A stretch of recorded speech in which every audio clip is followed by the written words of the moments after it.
Assalamualaikum warahmatullahi wabarakatuh. Waalaikumsalam warahmatullahi wabarakatuh. Al-Fatihah. Bismillahirrahmanirrahim. Ar-Rahmanir-Rahim. Maliki yaumiddin. Iyyaka na'budu wa iyyaka nasta'in. Ihdinas siratal mustaqim. Shiratal ladzina an'amta 'alaihim ghairil maghdubi 'alaihim waladdallin. Bismillahirrahmanirrahim. Alhamdulillahirabbil alamin. Nah, mari doa dulu. Subhanakallahumma rabbana la ilma lana illa ma 'allamtana innaka antal alimul hakim. Wa tub 'alaina innaka antat tawwabur rahim. Wa taqabbal minna innaka antas samiul alim. Wa 'allimna min ladunka ilman nafi'ah ya dzal jalali wal ikram. Allahumma iftah lana hikmataka wansur 'alaina rahmataka ya dzal jalali wal ikram. Rabbi shrah li sadri wa yassir li amri wahlul 'uqdatam min lisani yafqahu qawli bi rahmatika ya arhamar rahimin. Alhamdulillahirabbil alamin wassalatu wassalamu ala sayyidil mursalin wa ala alihi wa sahbihi ajma'in. Qala al-mu'allifu rahimahullahu ta'ala wa nafa'na bihi wa bi ulumihi wa amaddana bi asrarihi wa a'ada alaina bi barakatihi fid dharain amin ya rabbal alamin. Lama enggak baca sholawat. Sholli wa sallim iman ahmada. Sholli wa sallim iman ahmada wal ali wal ashabi man qad wahada wal ali wal ashabi man qad wahada huwa khalaqahuma min nafsin wahidah huwa khalaqahuma min nafsin wahidah fabatha minhuma rijalan wa nisaa fabatha minhuma rijalan wa nisaa innahu lan na'ish hayatan thayyibah innahu lan na'ish hayatan thayyibah illa bi juhdina rijalan wa nisaa illa bi juhdina rijalan wa nisaa innahu lan nashhad hayatan adilah innahu lan nashhad hayatan adilah illa bi'adlina rijalan wa nisaa illa bi'adlina rijalan wa nisaa. Ada kehidupan yang harmonis, yang indah, yang baik tanpa kesungguhan laki-laki perempuan untuk membuat kehidupan, menciptakan kehidupan yang harmonis. Tidak ada juga kita bisa menyaksikan kehidupan yang adil tanpa keadilan laki dan perempuan. Keadilan yang diciptakan oleh laki-laki dan perempuan.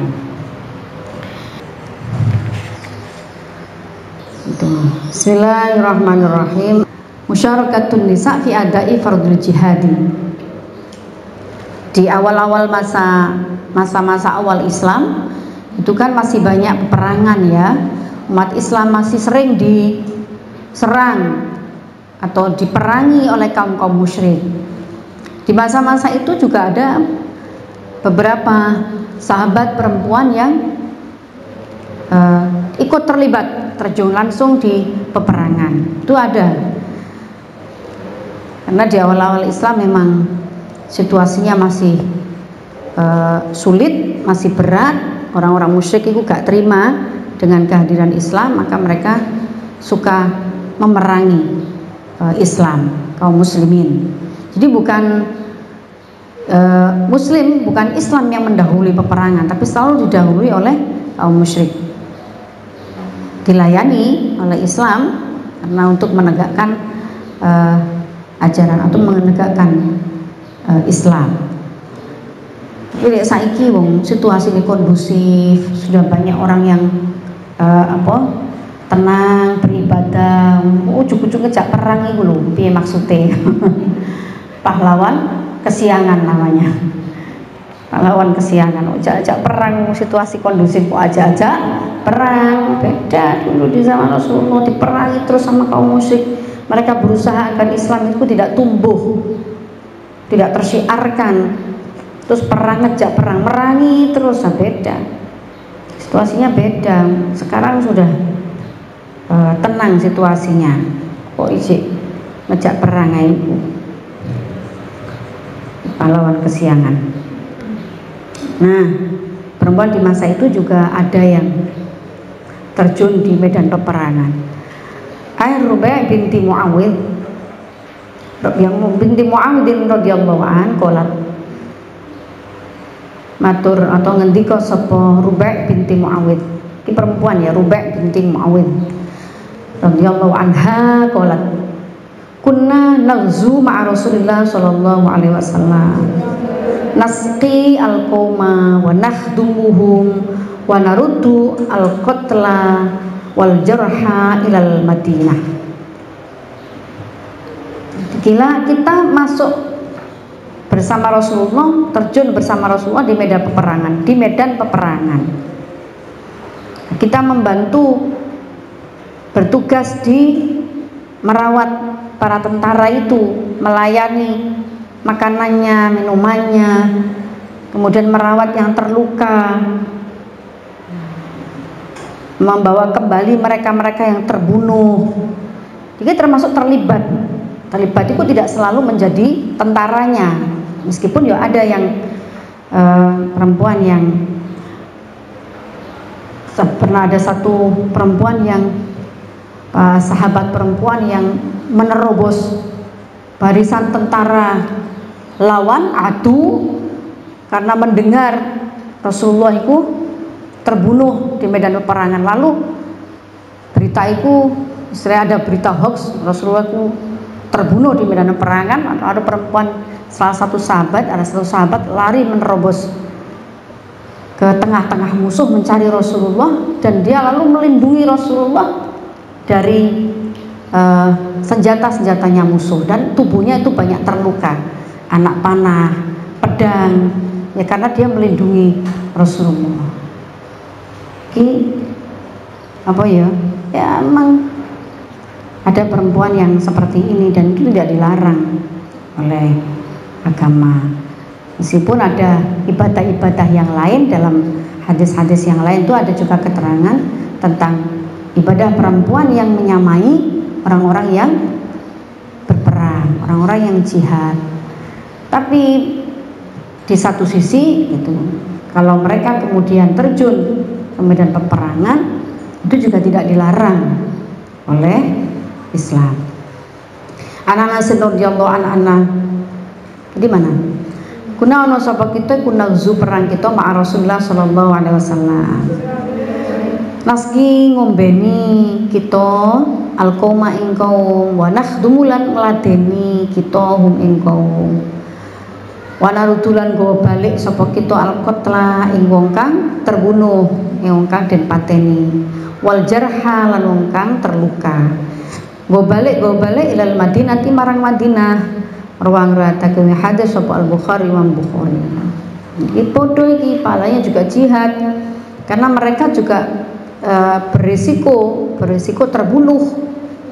Ya, kita beberapa waktu yang lalu itu kita mendengar ada dokter perempuan ya yang ditugaskan, dia bertugas di wilayah perang konflik Palestina Israel itu masih sangat muda, masih berusia belasan tahun, tapi sangat berani, ya.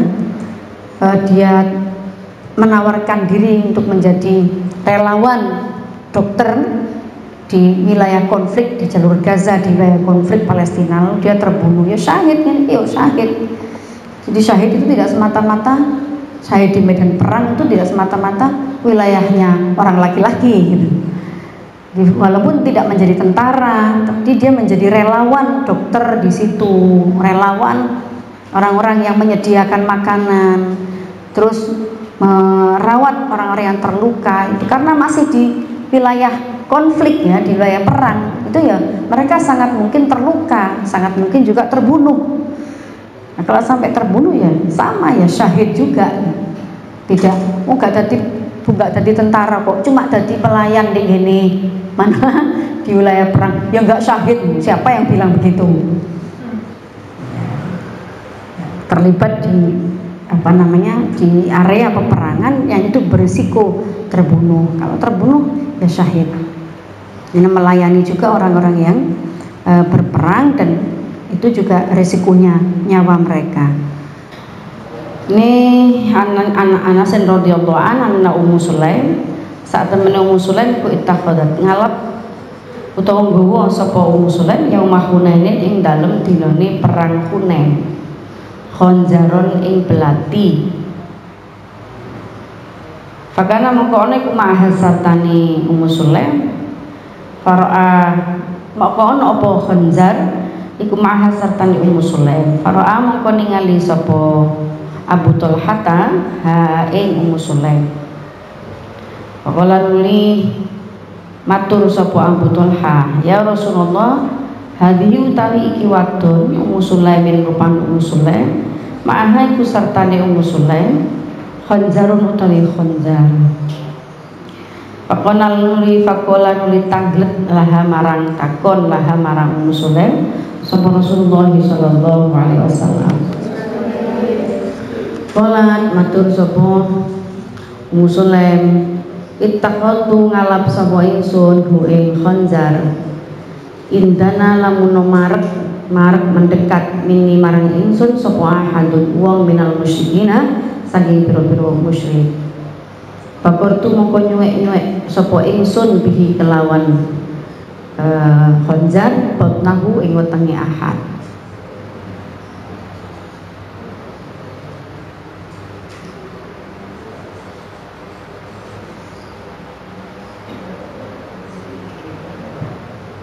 Jadi ini mengingatkan kita, ya, dengan kegigihan seorang perempuan yang bernama Nusaibah itu, yang ia dijuluki Ummul Asaf, ibunya pedang, karena di tubuhnya Nusaibah ini terdapat banyak tusukan pedang.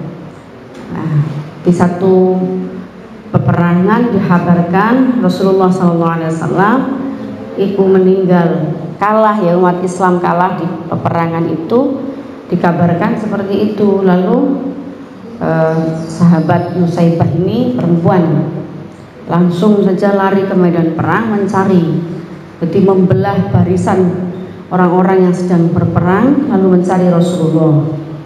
Lalu saat kelihatan tampak Rasulullah, ternyata Rasulullah itu belum wafat, tapi Rasulullah juga banyak terluka. Nah, Nusaibah ini juga melindungi Rasulullah dari panah, dari senjata tajam para musuh, para orang-orang musyrik. Lalu di tubuhnya juga akibatnya tubuhnya Nusaibah juga banyak kena tebasan pedang. Jadi ada juga perempuan-perempuan di masa Rasul itu yang berjiwa patriot, ya. Jadi dia menjadi orang-orang yang dekat dengan Rasul dan melindungi Rasulullah. Sekarang juga kita banyak saksikan laskar-laskar atau tentara-tentara perempuan, ya, yang memang dia secara fisik, mental, dan dia punya kemampuan memang kemampuan, punya ilmu tentang senjata tajam, tentang peperangan, ilmu-ilmu marinir gitu. Sekarang banyak kita saksikan juga ini di hampir semua negara-negara di dunia itu punya tentara-tentara perempuan gitu. Itu juga tidak dilarang, tidak dilarang, karena memang ada beberapa perempuan yang menekuni bidang tersebut. Karena ada juga yang menekuni bidang ilmu-ilmu teknologi nuklir misalkan. Ada perempuan yang menekuni ilmu-ilmu seperti itu juga ada. Itu juga Islam tidak melarang. Terus yang penting bukan syariatnya benar, itu yang penting syariatnya dilakukan. Karena seperti itu pula yang pernah terjadi di masa Kanjeng Nabi Shallallahu Alaihi Wasallam.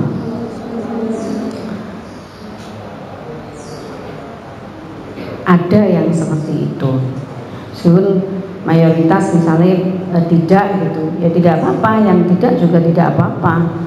Yang tidak juga tidak kemudian kita berhak ngeklaim lemah gitu.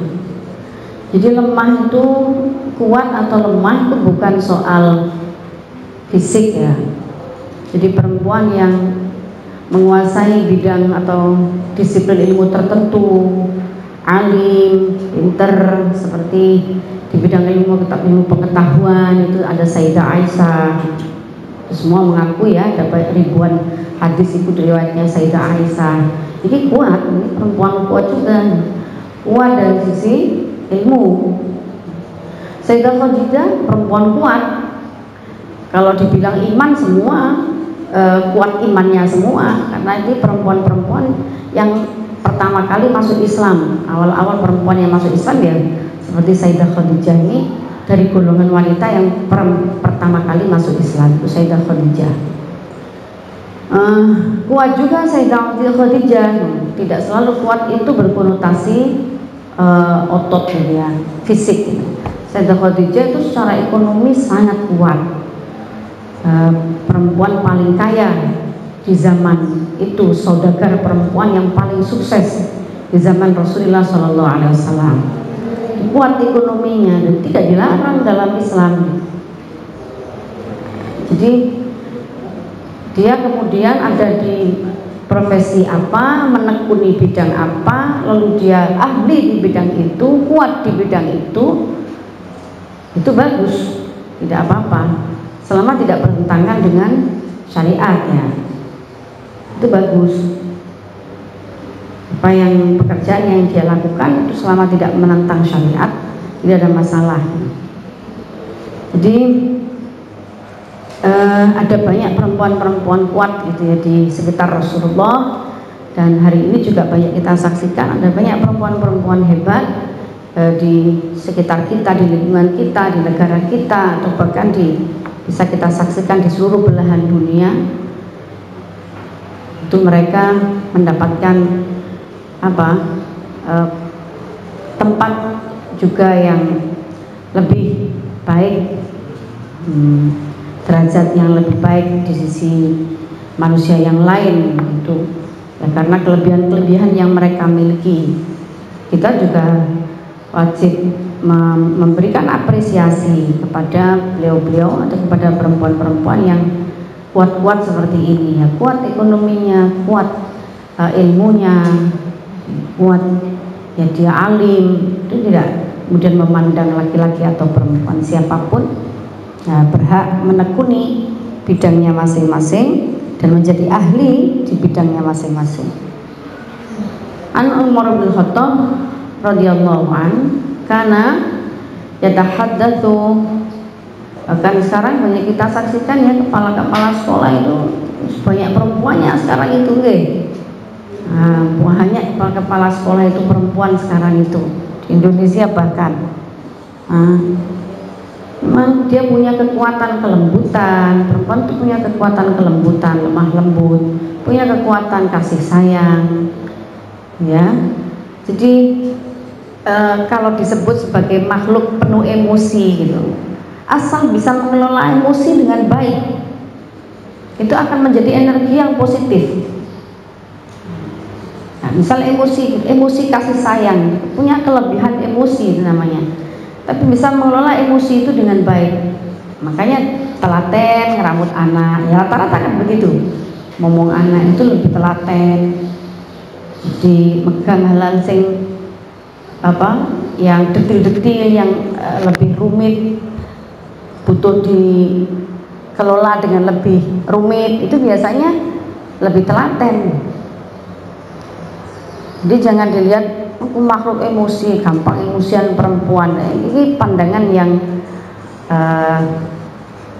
tendensius ya, pandangan yang tidak adil juga terhadap perempuan. Nyatanya emosi itu jika dikelola sebaik-baiknya dengan positif, dia juga mampu tampil menjadi pemimpin yang baik, pemimpin yang bagus.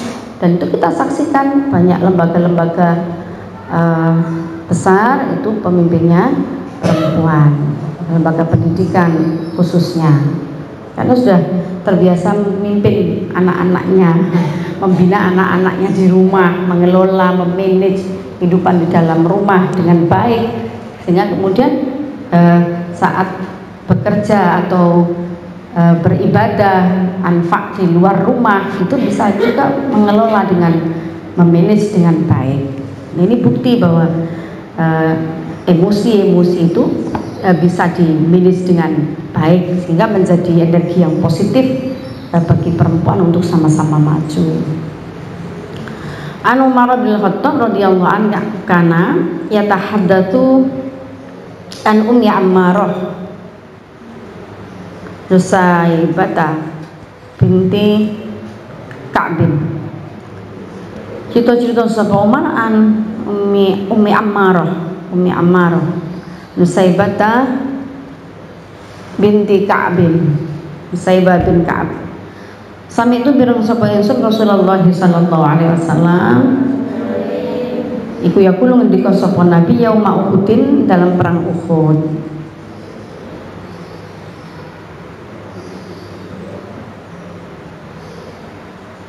Maltafatu ora noleh ingsun yaminan ing arah tengen walau shimalan ora ing arah kiwa illa wana kejaba hale utawi ingsun iku aro ningali sapa ingsun ha ing Ammarah Ummu Ammarah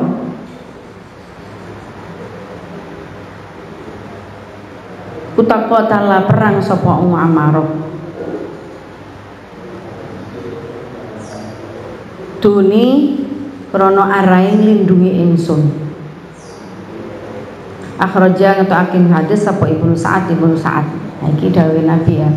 Nusaybah yang ikut berperang untuk melindungi saya. Itu di peristiwa perang Uhud.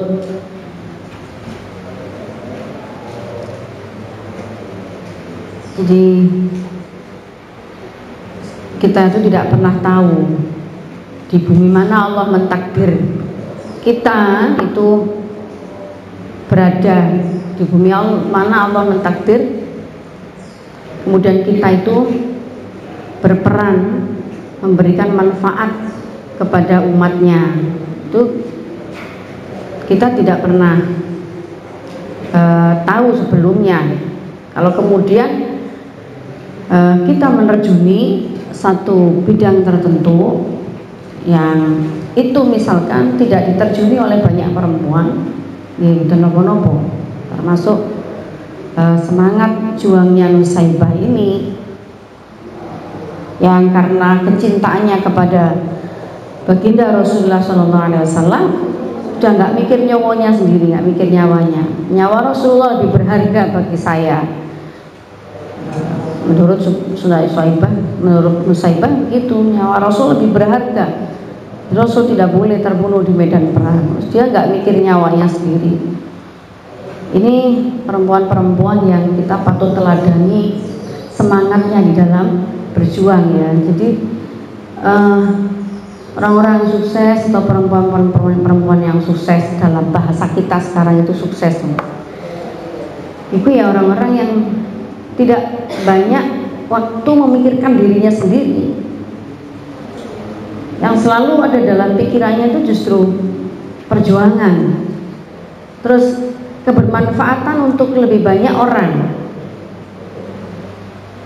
Jadi siapapun kita, laki perempuan, kalau kita masih banyak terlena dengan diri kita sendiri, banyak membuang waktu untuk diri kita sendiri, jadi tidak mikir orang lain, tidak meniru teladan Rasulullah yang selalu hidupnya itu dipenuhi dengan empati, terus berkhidmah, kemudian mikirkan nasib orang lain, terus bisa memberi bermanfaatan apa kepada orang lain. Sibuk mikir diri sendiri terus ya, ini menyia-nyiakan hidup ya, menyia-nyiakan hidup. Kalau kemudian kita masih lebih banyak mikirkan diri sendiri, jadi gak mikir perjuangan. Ibarat orang sudah berkesempatan untuk belajar, mulai dari kita kan kayak sampean itu ya harusnya bersyukur sekali. Banyak orang yang tidak berkesempatan belajar sampai perguruan tinggi. Nah, saat ada kita berkesempatan untuk belajar sampai jenjang perguruan tinggi, tapi kita menyia-nyiakan itu, menyia-nyiakan waktu itu, jadi selalu buang waktu untuk hal-hal yang tidak penting gitu misalkan, atau hal-hal yang tidak minimal penting itu nanti multitafsir ya, tapi yang memberi manfaat gitu loh, bagi diri kita maupun bagi orang lain.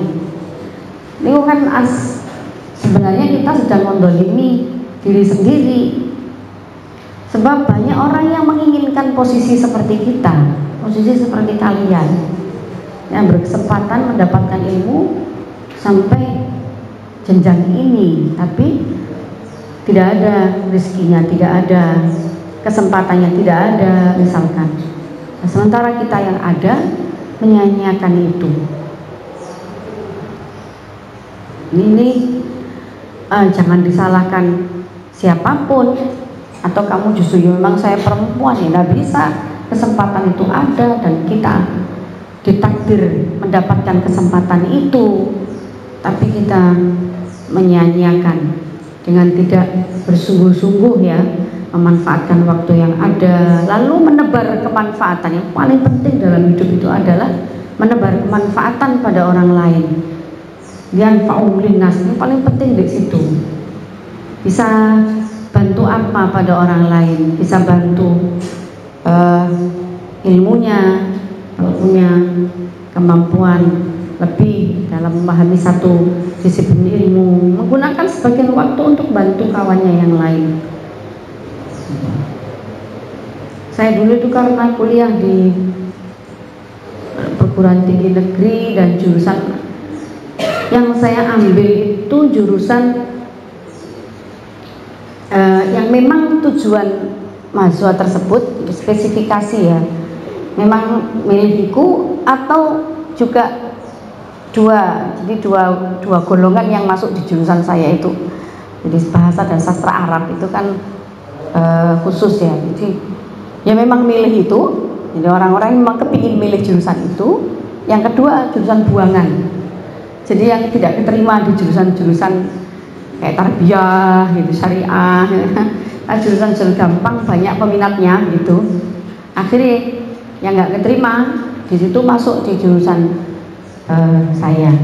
Akhirnya mahasiswinya itu macam-macam, mau nggak mau karena mereka sudah bertekad kuliah ya harus masuk di jurusan itu meskipun itu tidak pilihannya atau tidak punya basic di situ gitu. Nah sepulang kuliah itu siang, kuliahnya agak siang, sepulang kuliah itu siang itu teman-teman itu meminta saya dan yang alumni dari pesantren itu untuk ngelesi mereka, ngursusi mereka, padahal saya itu sore harus pulang, ada ngajar di yayasan yang saya tempati. Saya kan kuliah sambil nempat di yayasan pondok pesantren, saya punya jam ngajar habis asar itu di situ. Nah itu kuliah selesai baru sekitar jam 1 siang. Ya selalu ingat nasihat orang tua, dinasehati wong tua. Jadi si manfaat kanggo wong, si manfaat kanggo wong. Hidup itu pada akhirnya yang manfaat linnas. Kalau saya pikir kepentingan dewe ya mulai kok enak turu. Kok pegel-pegel dadake. Mulang arek-arek lulusan SMA salahnya juga jurusan iki. Dipikir ngono ya tidak ada giroh perjuangan. Lalu saya sama beberapa teman yang lulusan pondok-pondok pesantren itu ngursusi dulu kawan-kawan. Berarti gak pulang ke asrama atau ke pondok, tapi beberapa jam gitu ngelesi dulu. Teman-teman sekelas dilesi, aku dilesi sorof, belajar bersama-sama gitu. Ya bukan karena faktor uang, terus semangat dilesi karena nanti dikasih orang dikasih apa-apa. Gak dikasih apa-apa juga namanya sama kawan. Tapi ini loh semangat untuk sepanjang hidup kita itu mikir harus jadi orang yang anfak bagi orang lain. Gak usah nunggu empuk wis mari kuliah aku tak bermanfaat bagi orang lain. Iya umurnya sampai lulus kuliah. Kalau umurnya gak sampai, gak gaduh, mau mati gak pilih-pilih kasih. Umur berapapun, iya kan? Ya mudah-mudahan umur panjang semua. Ambilnya buanter tapi yo nyanyiakan waktu ya sangat eman-eman gitu. Manfaat untuk teman orang lain. Itu kita berusaha ke sana karena tidak ada pembedaan atau perbedaan. Kamu laki-laki atau perempuan, kamu lebih bermanfaat, kamu tidak bermanfaat, tidak apa-apa, betul wonten. Kesempatan diberi sama oleh Allah, kesempatan waktunya diberikan sama oleh Allah. Ini satu anugerah dari Allah Subhanahu wa taala. Kita bisa sampai hari ini seperti ini. Mudah-mudahan bisa memanfaatkan waktu sebaik-baiknya untuk hal-hal yang bermanfaat juga bagi orang lain. Al-Fatihah.